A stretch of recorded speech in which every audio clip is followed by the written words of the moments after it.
Welcome guys, welcome back to my channel base to big में आपका फिर से स्वागत है। तो जैसे कि हम लोग कवर अप कर रहे हैं सीरीज़ एनसीईआरटी क्लास 6 हिस्ट्री जो है आपका, उसी का सीरीज़ कवर अप कर रहे हैं। तो आज वो उसका चैप्टर 10 है। इससे पहले हम लोगों ने चैप्टर 9 तक पढ़ा था। तो हम लोग देखेंगे न्यू एम्पायर्स एंड किंगडम्स। इस चैप्टर का नाम है। कुछ एम्पायर्स आए थे, कुछ किंगडम्स आए थे, उसके राजा महाराजा, उनके बारे में देखेंगे। काफ़ी फेमस है, ठीक है। तो जैसे कि मैं कहता हूँ आपको कि स्टोरी टाइप में देखना है हिस्ट्री को, तो हिस स्टोरी, ठीक है ना, पुरानी स्टोरीज़। तो उसी हिसाब से देखना, बोरिंग मत समझना, क्योंकि देखिए अगर मैं आपको चैप्टर नहीं दिखाऊंगा तो आपको समझ में नहीं आएगा किस पार्ट से किस पार्ट तक हम लोग पढ़ रहे हैं। तो अगर मैं इमेज में ज़्यादा चले जाऊंगा तो फिर इमेज ही इमेज रहेगी आपके पास में। उसमें भी आऊँगा मैं, जैसे जो मिसलिनियस है, फिर जो भी धीरे धीरे बाद में जब समरी हम लोग इसका जो समरी कवर अप कर लेंगे तो उसके बाद में शॉर्ट वीडियोज़ करेंगे। तो शॉर्ट वीडियोज़ में मैं आपके लिए स्टोरी टाइप में, कार्टून टाइप में, या फिर कुछ भी इलस्ट्रेटिव टाइप में मैं लाने की कोशिश करूँगा, ठीक है। तो इससे पहले बता दूं मैं, अगर आप चैनल में नए हैं तो प्लीज़ चैनल को सब्सक्राइब कर लीजिए। अगर वीडियो पसंद आए तो लाइक कीजिए, दोस्तों के साथ शेयर कीजिए और खूब सारा प्यार बांटिए, ठीक है। तो चलते देखिए, आज हम लोग कवर अप करने वाले हैं new empires and kingdoms chapter 10। तो हम लोग यहाँ पे हम लोग इस पार्ट को देखेंगे, फर्स्ट पैराग्राफ को। तो हम लोग आज मतलब कुछ रूलर्स के बारे में बात करेंगे। तो सबसे पहला है, पहले जो है कुछ समुद्रगुप्ता है ना, समुद्रगुप्ता के बारे में देखेंगे, जो कि गुप्ता डायनेस्टी से बिलोंग करते थे। काफ़ी मतलब माना जाता है, काफ़ी मतलब धाकड़ राजा थे ये, ठीक है। धाकड़ मतलब समझ ही रहे हैं, काफ़ी मतलब अच्छे से, मतलब उसके बारे में कहा गया है। तो उनके बारे में है ना एक इंस्क्रिप्शन हमको मिलती है जो कि इलाहाबाद में है, जो अशोकन पिलर में है। मतलब अशोकन पिलर में इसके बारे में मेंशन किया गया है। तो इस काव्य को किसने मतलब कंपोज किया था? हरीश सेन, ठीक है। नाम याद रखिएगा, हरीश सेन, जो कि कोर्ट पोएट थे और मिनिस्टर भी थे समुद्रगुप्त के कोर्ट में, ठीक है। हरीश सेन नाम याद रखिएगा। काव्य मतलब यहाँ पे क्या है? स्टोरी टाइप इंस्क्रिप्शन, ठीक है। काव्य मतलब बड़ा सा, थोड़ा सा लंबा चौड़ा लिखा था उन्होंने, ठीक है। और इस स्पेशल काइंड के, ये भी स्पेशल काइंड की जो इंस्क्रिप्शन है, इसको हम लोग प्रशस्ति भी कहते हैं। प्रशस्ति का मतलब क्या है? In praise of, Sanskrit word है, इसका मतलब है इन प्रेज ऑफ, ठीक है। मतलब उसके बारे में, उसकी प्रशंसा में, ठीक है। जो यहाँ पे लिखा गया था काव्य, जो हरिसेन ने लिखा था, तो ये हरिसेन समुद्रगुप्ता जो थे उनके प्रशंसा में काफ़ी वर्ड्स लिखे थे। मतलब वो कैसे राजा थे, क्या क्या उनकी वेलर थी, क्या अचीवमेंट्स थे, ठीक है ना। तो ये उनका मतलब यहाँ पे हम लोग देखने को मिलेगा, ठीक है। तो हम लोग देखेंगे बाकी सारे और भी है। चैप्टर 9 में आप लोगों ने पढ़ा था गौतमपुत्र शतकर्णी के बारे में, किसने लिखा था? उनकी मम्मी ने लिखा था, है ना। तो चलते हैं, ये पार्ट आपका यहाँ पे ख़त्म होता है। अब देखते हैं समुद्रगुप्ता का प्रशस्ति, मतलब क्या क्या समुद्रगुप्ता में, उसमें क्या क्या मेंशन था, ठीक है। मतलब समुद्रगुप्ता के प्रशंसा में क्या लिखा गया था। तो जो पोइट थे, जो हरिसेन थे, उन्होंने काफ़ी अच्छा लिखा था। मतलब किंग को प्रेज़ किया था काफ़ी वर्ड से, जैसे कि वो एक बहुत ही अच्छे वॉरियर थे, है ना। बहुत सारे बैटल्स उन्होंने जीता है, ठीक है। और क्या है कि उनको बराबर भगवान के बराबर माना जाता था। देखो, राजा महाराजा को भगवान के बराबर इसलिए माना जाता था क्योंकि वो मतलब सेवा करते थे, रक्षा करते थे, है ना, अपने लोगों की, प्रजाओं की, ठीक है। तो इसी हिसाब से उनको गॉड के नाम से भी मतलब सम्मानित किया जाता था, गॉड के इक्वल रखा जाता था। तो प्रशस्ति है ना, जो इसको कंपोज किया जाता था लॉन्ग सेंटेंस में, ठीक है। लॉन्ग सेंटेंस मतलब बड़े बड़े, मैंने जैसे बोला काव्य, काव्य मीन्स बड़ा सा, तो याद रखिएगा, है ना। तो उसके बारे में देखो, एक सेंटेंस यहाँ पे कुछ पार्ट लिखा गया समुद्र के बारे में।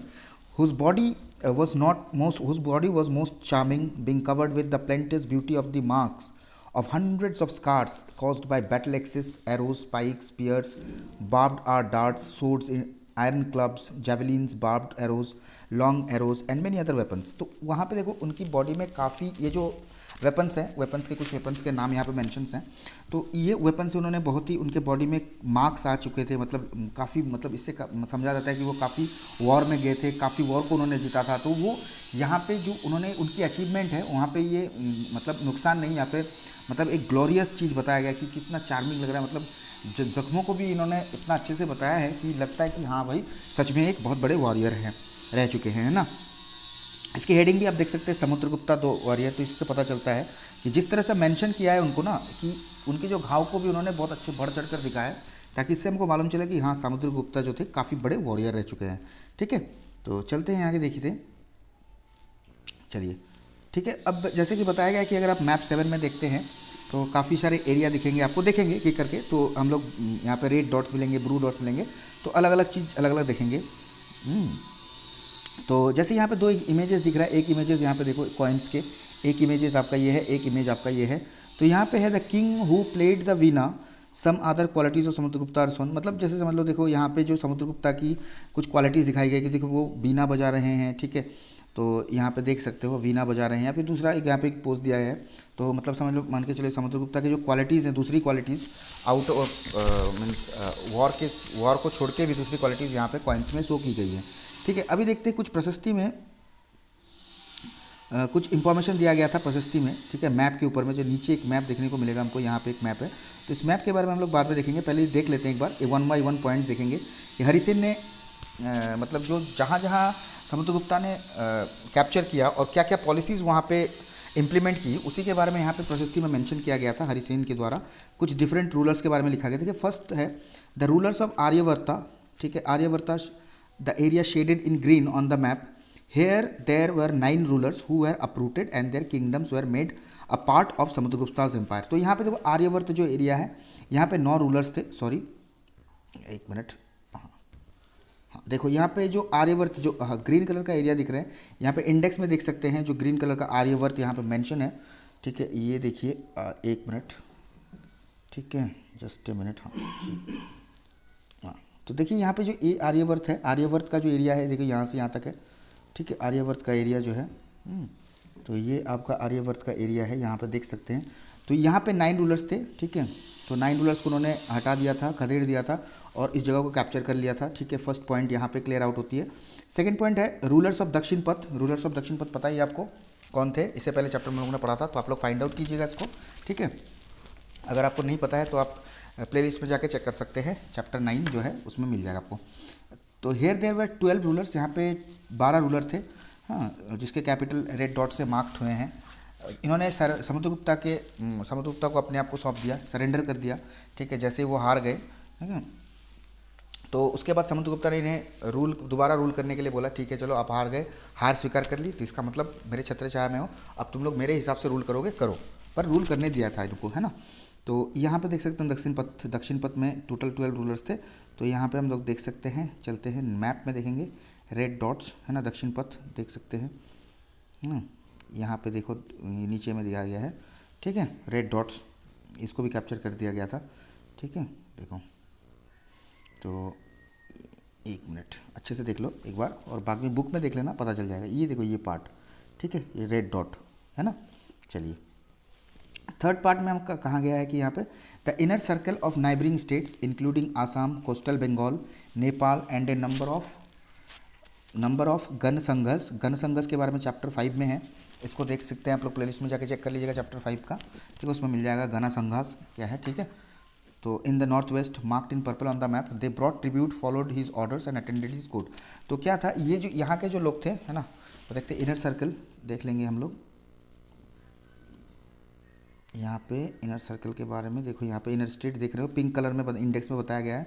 तो ये इनर स्टेट्स है, इनर स्टेट्स को इन्होंने कैप्चर किया था। यहाँ के राजा महाराजा जो थे, जो भी इनके अंडर में आ चुके थे, वो गिफ्ट्स लाते थे, ट्रिब्यूट लाते थे, उनके ऑर्डर को फॉलो करते थे, और कोई भी इंपॉर्टेंट मीटिंग्स होती तो उनके कोर्ट में भी आते थे, है ना। तो ये थे। फोर्थ वाला जो था the rulers of outlying areas marked in blue में देखेंगे आउटलाइंग एरियाज के जो रूलर्स थे, ठीक है। Descendants of the Kushans and Shakas and the ruler of Sri Lanka, हाँ, who submitted to them and offer daughters in marriage. देखो यहाँ के जो रूलर्स थे, ठीक है, यहाँ के रूलर्स जो हारने के बाद में, ठीक है, अपने आप को सौंप दिया, सरेंडर कर दिया समुद्रगुप्ता के पास में, और अपनी जो डॉटर्स थी, अगर किसी राजा के पास अपनी डॉटर्स थी तो वो ऑफर करते थे कि हाँ मेरे इतने बड़े राजा हैं, उनको अपना डॉटर ऑफर करेंगे, रिलेटिव बना लेंगे, तो ऑफकोर्स कुछ ना कुछ तो फ़ायदा ज़रूर होने वाला है कि बाकी दूसरी जगह पे है ना, कि मतलब कहीं दूसरा कोई राजा मतलब अटैक करेगा तो आपके उनको सेफ्टी मिलेगी या फिर सिक्योरिटी मिलेगी, तो इसी वजह से अपनी बेटियों को ब्याह देते थे, ठीक है। जो भी दूसरे मतलब यहाँ पे देख सकते हैं हम लोग जो कुशान, स्पेशली कुशान, शाका, ठीक है, इनके जो वंशज थे, श्रीलंका, ठीक है, रूलर ऑफ श्रीलंका थे, इनके जो वंशज थे, ये लोग ये करते थे, ठीक है। तो आउटलाइन एरिया देख लेंगे कहाँ पे है, यहाँ पे मैप में इंडेक्स में देखोगे तो जो आउटलाइन एरिया देख रहे हो हरा हरा टाइप के, सॉरी हाँ, outer state sky blue type में है, देखो यहाँ पे है, एक श्रीलंका हो गया, ठीक है, यहाँ पे और आगे चलेंगे तो ये पार्ट आपका देख सकते हो, ये है, ठीक है, ये सब आउटलाइन एरियाज़ है। तो ये है मैप 7। तो यहाँ पे बहुत सारे और भी चीज़ें हैं, देख सकते हो कौन कौन सा जगह पे कौन कौन राज रन किया था। देखो यहाँ पे चेरा थे, चालुक्य थे, सातवाहन थे, ठीक है। तो ये इनके बारे में देखेंगे हम लोग, ठीक है। बाद में देखो यहाँ पे चेरा है, यहाँ पे चालुक्य है, सातवाहन है, ठीक है, बारूच में के एरिया में, ठीक है। बाकी देखेंगे पांड्या चोला यहाँ पे रूल किया था, पल्लव यहाँ पे रूल किए थे, ठीक है। तो इनके बारे में बाद में देखेंगे। तो अब इतना है आज के पार्ट में, फर्स्ट पार्ट हम लोग इतना ही रखेंगे, ठीक है। बाकी जेनोलॉजीज़ के बारे में पढ़ेंगे। जेनोलॉजीज़ मतलब कंटिन्यूएशन ऑफ द डायनेस्टी या फिर continuation of the rulers from the same family, genealogies, ठीक है। जेनोलॉजीज़ मतलब ध्यान में रखिए आपके कंटिन्यूएशन ऑफ द जेनोलॉजिकल या फिर जेनोलॉजी वंशावली संबंधी जिसको कहा जाता है, ठीक है। मतलब continuation of the empire from the same family, ठीक है। तो इसी को डायनेस्टी भी कहा था, हम लोगों ने देखा था। तो इसी को बोलते हैं जेनोलॉजीज, एक के बाद एक आना, सेम फैमिली से राजा बनते हुए। तो ये पार्ट हम लोग सेकंड पार्ट में कवर अप करेंगे। आज के लिए इतना ही रखते हैं, ठीक है। तो मिलते हैं सेकंड पार्ट में आपसे। थैंक यू, धन्यवाद। और हाँ, फिर से एक बार वीडियो पसंद आए तो लाइक कीजिए, शेयर कीजिए, सब्सक्राइब कीजिए चैनल को, अच्छे अच्छे वीडियोज़ अगर, ताकि मैं मोटिवेट हो सकूँ और अच्छे से वीडियो, अच्छे कंटेंट्स आपके पास ला सकूँ, ठीक है। तो आज के लिए इतना ही, धन्यवाद, ध्यान रखिएगा, जय हिंद।